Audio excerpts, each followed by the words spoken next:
ভাবি কি করছো? ব্যথা ব্যথা বলতে বলতে কেমন সাপের মতো আমাকে পেঁচিয়ে ধরলো। হাতের নখ ঢুকে গেল গলার কাছে। কয় মাস হয়েছে নখ কেটেছে হয়তো জানে না। হাসপাতালে নেওয়ার জন্য কোলে তুলে নিলাম। ব্যথায় চোখ খিসে বাচ্চাদের মতো কান্না করছে। বাই হাত দুইটা ধরে রেখেছে। পেটে আঘাত করার জন্য ছুরাছুরি করছে হাত। হাত ছাড়িয়ে না আসিফ। মাথা নাড়িয়ে আসিফ সাই জানায়। আমি তাড়াতাড়ি বাইরে বেরিয়ে আসলাম। এ আল্লাহ, আমার আদর করো। আমি ব্যথা পাচ্ছি। বাচ্চা সুলভভাবে কথাটা বলে ডুগরে কেঁদে উঠে প্রীতি। না চাইতেও চোখ বেয়ে জল গড়িয়ে পড়ে। মুখ উপরে করে ময়লাযুক্ত কপালে শব্দ করে চুমু খেলাম। কপাল বেয়ে জল গড়িয়ে পড়ল, বৃষ্টির পানির নেই। পিছন পিছন সবাই আসছে, কেউ কেউ করুণা দেখাচ্ছে আর কেউ মজা লুটছে। আসিফ গাড়ি দেখ। ভাইয়া। আসিফ প্রীতির হাত না ছেড়ে রাস্তায় দাঁড়িয়ে গাড়ি থামানোর চেষ্টা করে। আমি কোলে প্রীতিকে নিয়ে দাঁড়িয়ে আছি। একাধারে চোখের পানি ফেলে যাচ্ছে। সাহস হয় না ওর মুখের দিকে তাকাতে। সেই সময় একটা সিএনজি এসে দাঁড়ালো। তাড়াতাড়ি করে ওকে তাতে উঠিয়ে শুইয়ে দিলাম। অন্য পাশে মা বসলো, সামনে আসিফ। ভাইয়া তাড়াতাড়ি গাড়ি চালান বলতেই চালক গাড়ি স্টার্ট দিল। বোধহয় উনি প্রীতির কষ্টটা বুঝে ফেলেছেন। যতটা পারে তত জোরে চালাচ্ছেন গাড়ি। আমার কোলের দিকে তাকাতেই দেখি প্রীতি কাঁদতে কাঁদতে চোখ মুখ ফুলিয়ে ফেলেছে। মা ওর মাথায় হাত বুলিয়ে দিচ্ছে। দেখে অবাক হলাম। এই সেই মা যিনি প্রীতির নামে দিনরাত বদনাম করেছে, এখন ভালো সাজতে চাচ্ছে। কেন জানি সহ্য হলো না ওনার আগলা মায়া। সজোরে মায়ের হাতটা প্রীতির মাথা থেকে সরিয়ে দিলাম। মা বিস্ময়ে তাকিয়ে রইল, কিন্তু এতে আমার কিছু যায় আসে না। আমি মনোযোগ দিলাম প্রীতির দিকে, যে এখন গুনগুন করে কাঁদছে, মাঝে মাঝে চিৎকার দিচ্ছে। সেই চিৎকারে মনে হচ্ছে কলিজাটা ফেটে যাবে। মাথায় কিছুই কাজ করছে না। কি হবে, কি করব বুঝতে পারছি না। প্রীতির আচরণ এমন, মনে হচ্ছে বাচ্চাটা আর বাঁচবে না। ব্যথায়ও কাঁপছে, আর হাত ছাড়া পেলে আঘাত করতে চাইছে। প্রীতি বউ, একটু ধৈর্য ধরো, আমরা হাসপাতালে চলে আসছি। আর একটু সহ্য করো, ব্যথা আর থাকবে না। মনে হয় না প্রীতি আমার কথা শুনেছে। কেমন যেন অচেতন ভঙ্গিতে, চোখ জোড়া আধ খোলা।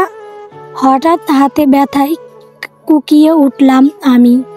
নিচে তাকালাম, দেখে আমার হাত কামড়ে ধরেছে। ছাড়াতে পারছি না। ব্যথায় চোখে পানি চলে আসে। মনে হয় পুরো হাতটা ফেটে যাবে। সূক্ষ্মভাবে দাঁতগুলো মাংসের ভিতরে গেঁথে যাচ্ছে। চিৎকার করব ভেবে নিজেকে আটকালাম, কারণ জানি চিৎকার করলেও আরও শক্ত করে ধরবে। কিছুক্ষণ পর নিজেই ছেড়ে দিল। এবার আর সামনে হাত রাখিনি, পিছনে হাত মুড়ে রাখলাম যাতে ও নাগাল না পায়। এইরকম করতে করতে পৌঁছে গেলাম হাসপাতালে। তাড়াতাড়ি করে আবার করে তুলে নিলাম। সারো সারো, আমি কিন্তু তোমাদের মেরে ফেলবো ওই বন্দুক দিয়ে। টুস করে। আমাকে ব্যথা দিচ্ছ, আল্লাহ মারবে। কান্না করতে করতে শিশুর মতো কথাগুলো বলে প্রীতি। চারপাশের মানুষ তাকিয়ে আছে, কেউ কেউ চিনে ফেলেছে ওকে। তাদের মুখের ভঙ্গি বদলে যাচ্ছে। কেউ ঠোঁট চেপে কিছু বলছে। ঠিক তখনই কানে আসে একটা লোকের কথা, যা শুনে পা আপনা আপনি থেমে যায়। আরে এটা তো পাগল প্রীতি। অনেক আগেই দেখেছিলাম ওকে। কয়েকজন নেশাখোর ছেলে ব্রেজের কাছে গিয়ে ধরেছিল রাতে। ওর এই অবস্থা নিশ্চয়ই ওদেরই পাপের ফল। কে জানে কতজন লুফে নিয়েছে এই রকম। সেই কথা কানে আসতে শরীর কেঁপে উঠল, কানটা যেন ঝাঁঝা করে উঠল। মনে হলো পৃথিবীর সব শব্দ নিঃশেষ হয়ে শুধু এই কটু কথাগুলো বাজছে মাথার ভেতর। ভাবতেই শরীর শিউরে উঠল। প্রীতি এত কিছু সহ্য করেছে, অথচ কেউ তাকে কিছু বলেনি। আমি জানি না, এইসব ভাবতেই নিজের হাতের ব্যথা ভুলে গেলাম। মাথার ভেতর ঘুরপাক খাচ্ছে প্রশ্ন, কে এমন নির্মম আচরণ করেছে ওর সঙ্গে? কেন মা বা ভাই তখন আটকায়নি ওকে বাইরে যেতে? কেন বিশ্বাস করেছিলাম সেই ছবিগুলো? এখন শুধু একটাই প্রার্থনা, বাচ্চাটা যেন সুস্থভাবে জন্ম নেয়। তারপর সব প্রশ্নের জবাব আমি একে একে নেব। হাসপাতালের ভেতর ঢুকতে দেখি দুজন ডাক্তার দাঁড়িয়ে আছে। প্রীতির অবস্থা বুঝে তারা তাড়াতাড়ি ভর্তি করে তারপর অপারেশন থিয়েটারের দিকে নিয়ে গেল। বিপত্তি বাদে সেখানে 5 মিনিট পরই ডাক্তার এসে জানালো প্রীতিকে থামানো যাচ্ছে না। ব্যথায় সে হাত পা ছুঁড়ে মারছে, নার্সদের আঘাত করছে। ডাক্তার বলল তারা অন্য ব্যবস্থা নিতে বাধ্য, যার জন্য আমার অনুমতি দরকার। সব ভেবে অনুমতি দিলাম। কিছুক্ষণ পরই অপারেশন থিয়েটারের ছোট ছিদ্র দিয়ে এক ঝলক ভেতরে তাকালাম। ঠান্ডা হাওয়ার সঙ্গে গায়ে কেমন একটা কাঁপুনি খেলো ভেতরের দৃশ্য দেখতেই। শির দ্বারা বেয়ে নেমে গেল ভয়ের স্রোত। ভেতরে প্রীতিকে শক্ত করে বেঁধে রাখা হয়েছে। 2 জন নার্স কোমর ধরে আছে, আর 2 জন সামনে পিছনে। প্রীতি অসহায়ের মতো চিৎকার করছে, কাঁপছে যেন নিজেকে এই ব্যথা থেকে প্রাণপণে বাঁচাতে চাইছে। প্রতিটি নারী কি তবে সন্তান জন্ম দেওয়ার সময় এমন অসহায় হয়ে পড়ে? এমন কষ্ট হয় যা এখন আমার প্রীতির হচ্ছে। আমি আর দেখতে পারলাম না, চোখ ঘুরে গেল। নিঃশব্দে চলে এলাম করিডোরে। সাদা দেওয়াল, ব্লেচের গন্ধ, মাথায় শুধু একটা কথাই বাজছে, প্রীতি তুমি এমন যন্ত্রণায় কেন? কে করেছে তো এমন? বাইরে এসে দেখি আমার শ্বশুরবাড়ির সবাই এসে গেছে। তাদের দেখে লজ্জায় মাথা নিচু করে ফেললাম। মনে পড়ে গেল আমি তাদের কি ভয়ানক কথাগুলো বলেছিলাম, কত অপমান করেছি সেই দিনের ফোনে। বিয়ের 2 মাস পর বিদেশ যাই। মোটামুটি সচ্ছল পরিবার, নিজের রোজগার দিয়ে ভালো চলছিল। বাবা সেই ছোট থাকতে মারা গেছেন। আমি পরিবারে হাল ধরি সেই থেকে। এক সময় বিদেশ যাই।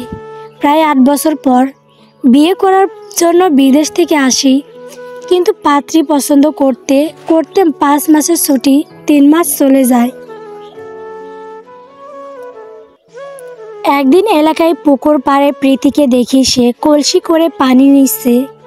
ভীষণভাবে মনে ধরে যায়। বাসায় এসে প্রস্তাব পাঠাই। খোঁজ নিয়ে দেখি ওর বাবা 2টা বিয়ে করেছে। শেষের ঘরের সন্তান প্রীতি। প্রথম ঘরে প্রীতম, ওর বাবা বেঁচে নেই। মায়া হয় আরও বেশি। প্রস্তাব পাঠাতে তারা রাজি হয়। ধুমধাম করে বিয়ে হয়। অল্প সময়, 2 মাসে অনেক বেশি। ভালোবেসে ফেলি। মায়ে জড়িয়ে যায় ভয়ঙ্করভাবে। মাঝে মাঝে অবাক লাগতো প্রীতির কিছু আচরণে। হঠাৎ হঠাৎ কান্না করত, বিশেষ করে আমাদের ঘনিষ্ঠ মুহূর্তগুলোতে। এমনিতেও কান্না করত, যার জন্য ভাবতাম বাসায় কথা মনে পড়ছে। এইভাবে 2 মাস কখন কেটে যায় জানি না। আবারও পাড়ি দেশ বিদেশ। পরপর 3 বছর সব ঠিকঠাক চলছিল। তারপর একদিন হঠাৎ ওর সঙ্গে যোগাযোগ বন্ধ হয়, ফোন বন্ধ পায়। বাড়ি আসার সিদ্ধান্ত নিতেই শুনি প্রীতি অন্য পুরুষের সাথে পালিয়ে গেছে। প্রীতির এক পুরুষের সঙ্গে নোংরা ভঙ্গিতে তোলা ছবি কেউ একজন পাঠায়। সেই রাতেই আমি রাগে ঘেন্নায় ভেঙে পড়েছিলাম।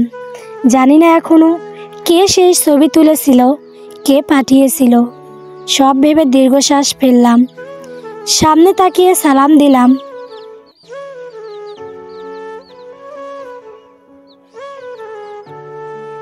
গল্প প্রতিশোধ।